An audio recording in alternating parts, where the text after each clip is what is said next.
Hey ChatGPT, let me give you some keywords and tell me what's happening. Here are the keywords Elon Musk, Islamophobia, and unexpected conversions. Elaborate in 40 seconds only. Quran, Surah Al-Hujurat chapter 49, verse 13 states, O mankind, indeed we have created you from male and female and made you peoples and tribes that you may know one another. Indeed, the most noble of you in the sight of Allah is the most righteous of you. Indeed, Allah is knowing and acquainted. This verse highlights the value of diversity and the need for mutual respect and understanding among different communities.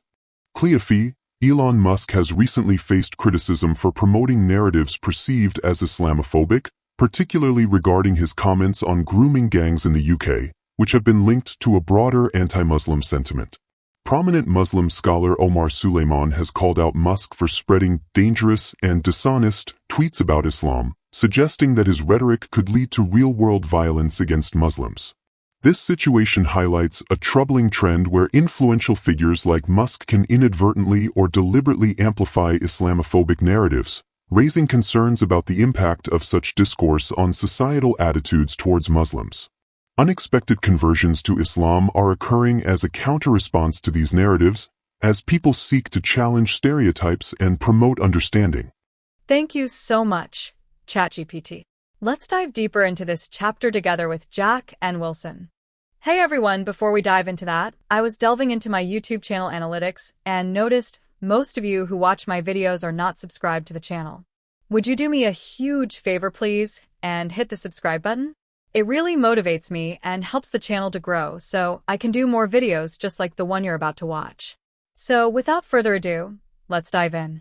Welcome to our deep dive today. Oh, yeah. Into two really contrasting views on how Islam is growing. We found this YouTube video called A NASA Expert Converted to Islam and Revealed the Secret. Okay. And we also have this transcript from a video by C.J. Werleman. Okay. He's a journalist and commentator on Islam in the Middle East. Interesting. Yeah, so get ready for a deep dive that I think will make us think quite a bit. For sure. So first up, we've got the story of Ka.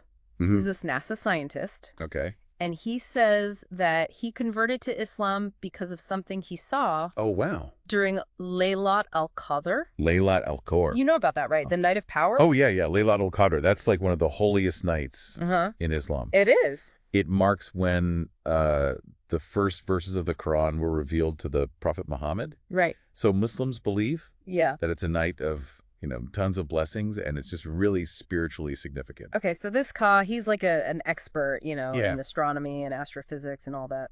Uh, And he described being out one night during Ramadan, uh-huh. and the sky was glowing, but he said there were no stars Oh, wow. or meteors. That's unusual. You would think there would be some activity, Right. On a typical night. Yeah. The Earth's atmosphere, it's like buzzing with stuff you can see all the time. Right. So for him to notice that nothing Yeah. was there, Yeah. it must have really stood out to him. And so instead of just being like, huh, that's weird, Right? he got out his high-powered telescope. Oh, wow. And he saw this like bright light Really? shooting up from Mecca. Like a beam. Yeah, like a beam from earth to heaven. Oh, my goodness. It's pretty wild. That's incredible. And at first he thought, oh, maybe it's like my equipment messing up or something. Right. But he reset everything and recalibrated it, and it was still there. So then he's like, okay, well, maybe there's some explanation. Uh-huh. And he started looking through Islamic sources, Wow. the Quran specifically. Right. And he found that the Quran, it was revealed like over 1,400 years ago, described this miraculous night Wow. long before any scientists could have even Yeah. wrap their head around that. I mean, it makes you think, It does. how do we interpret things like that Yeah. that are seemingly supernatural events? Yeah. Especially when someone with a scientific background Right. is encountering it. It's like how much are our own beliefs affecting how we see things? Exactly. Even when we're trying to be all scientific and objective about it. Yeah, it's like, where do you draw the line Right. between science and faith? Yeah. And on top of that, Ka says that NASA was not thrilled Oh, really? about him becoming Muslim. Wow. And he even says that they were trying to hide what he found about Laylat al-Qadr. It makes you wonder about organizations and institutions Yeah. and how they react when people's beliefs clash with their norms. Right. Or like, in this case, scientific paradigms. Yeah. It's a lot to unpack for sure. It is. Like, where's that line between just scientific inquiry and like personal faith? Exactly. And how do you know which one is guiding you? It's definitely a tough question. And while Ka's story is all about this super personal, like, spiritual journey, Right. our second source is like a totally different take Oh, yeah. on how Islam is growing. Okay. And it focuses way more on the media. Interesting. So this is the one from C.J. Werleman. Yeah. And he's arguing that people like Elon Musk, with all of their, what he calls Islamophobic rhetoric, are actually like helping Islam grow. So like all that negative attention could actually be making people more curious. That's what he's saying. Wow. It's kind of like reverse psychology. I guess like the more you tell someone not to do something, the more they want to do it. The forbidden fruit. Exactly. I can see that. Yeah, and Werleman says it's because when people see or hear all this stuff, they start asking themselves, hold on, is this really all there is to it? That makes sense. And that makes them want to, dig a little deeper. Go beyond the headlines. Exactly. See what's really going on. And he has like data to back up what he's saying. Oh, really? Yeah. He mentions that conversions to Islam in Europe have gone up something like 400% since 2023. Whoa, 400%. That's huge. It is. You can't really ignore a jump that big. No, you can't. No matter how you look at the numbers. And he doesn't just stop at the numbers either. Okay. He brings up some real-world stories to show what he means. Like what? Well, there's this one about Joram van Cleveren. Joram van Cleveren. Do you know him? I don't think so. He was this like super right-wing politician from the Netherlands. Okay. And like a huge critic of Islam. Oh. Get this, he actually converted to Islam. What? While he was writing a book against Islam. No way. It's wild, right? That's crazy. Imagine dedicating all this time and energy to criticizing something and then ending up like... embracing it. Yeah. It's like the opposite of what he set out to do. It really shows you the power of, really looking into something with an open mind. Right, even when you're like going in thinking you're going to bash it. I've totally been there. Me too. Like I thought I had such strong opinions about something. Okay. And then I actually took the time to learn about it. And I was like... Totally changed your mind. Oh, yeah. It's humbling, for sure. It is. I think it happens to everyone. I think so too. We form these opinions based on like, just snippets of information. Yeah. What we see on the surface. Right. But when you really dive in and like you said, come at it with an open mind. Yeah. And actually challenge your own ideas. Your whole perspective can change. Exactly. And Werleman also talks about Richard McKinney. Okay. He was a former U.S. Marine. A Marine? And he had this plan to bomb a mosque in Indiana. Wow.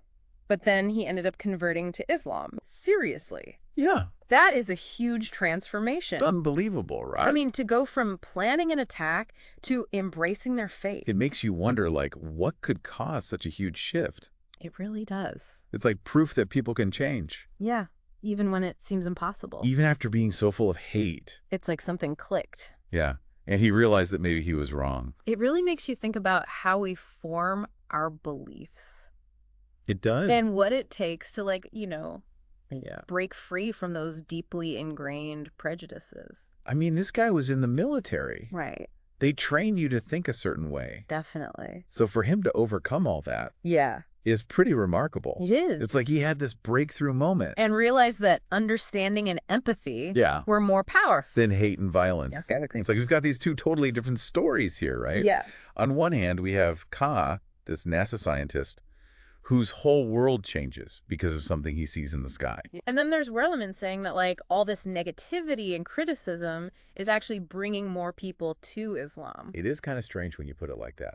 It really is. But I think they both kind of point to the same thing. Oh, really? What do you mean? I think they both show how powerful it can be to really try to understand something. Okay. Like, Kai didn't just ignore what he saw through his telescope. He went all in. Yeah. He investigated, questioned everything. And Werleman is talking about people who are looking past all the noise and the headlines. Right, and they're engaging with Islam on a deeper level. Like they want to make up their own minds. Exactly. Not just listen to what everyone else is saying. Yeah, and that's where real learning starts to happen. And you get curious. Curiosity can lead to some amazing places. And it's interesting. Werleman doesn't actually say that everything people like Elon Musk are saying is definitely Islamophobic. That's true. He's being pretty careful there. Yeah, it's like he's acknowledging that there are lots of different opinions out there. And that people can react in different ways. Exactly. Some people might be turned off by what they hear. Right. But others might actually get intrigued. And want to find out more for themselves. It's like, what's offensive to one person? Might be a learning opportunity for someone else. So it all comes down to how you interpret it. Exactly. And that's why it's so important to listen to lots of different voices. You get out of your own bubble. Right, because you never know what you might learn from someone who sees things differently than you. I know, I can definitely get stuck in my own little world sometimes. It's easy to do, especially these days. It is. It's like we're surrounded by information that just reinforces what we already believe. But if we don't ever challenge those beliefs, how can we grow? We miss out on so much. So what are we left with after all of this? I think the big takeaway here is the importance of being curious. And being open to new ideas. Yeah, even if they make you a little uncomfortable at first. It's like Ka's story and Werleman's argument are both saying the same thing in different ways. That to really understand something, you have to be willing to question, explore, and engage with the world around you. So as we wrap up this deep dive, Yeah. I want you to think about one thing. Okay. What's something in your own life where you could be a little more curious?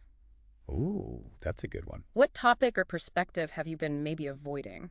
We all have them. We do. It's just human nature.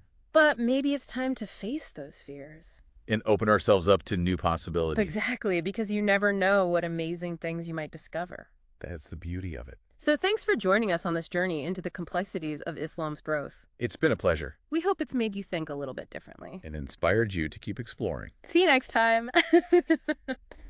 Thank you for joining us for today's podcast. I hope you've gained some valuable insights. If you're a truth seeker, yearning for divine light and ready to step out of darkness, now is your moment. The truth is that Allah is the one and only creator of the universe. He has sent over 124,000 messengers and prophets to guide humanity, starting with Adam and culminating with the final messenger, Prophet Muhammad, peace be upon them all. If you resonate with this message, you might be ready to embrace Islam. Simply recite the Shahada, the Islamic declaration of faith. For further support, feel free to join our WhatsApp group. You can send us a private message there. The link is in the video description. Don't wait until it's too late. We look forward to connecting with you soon.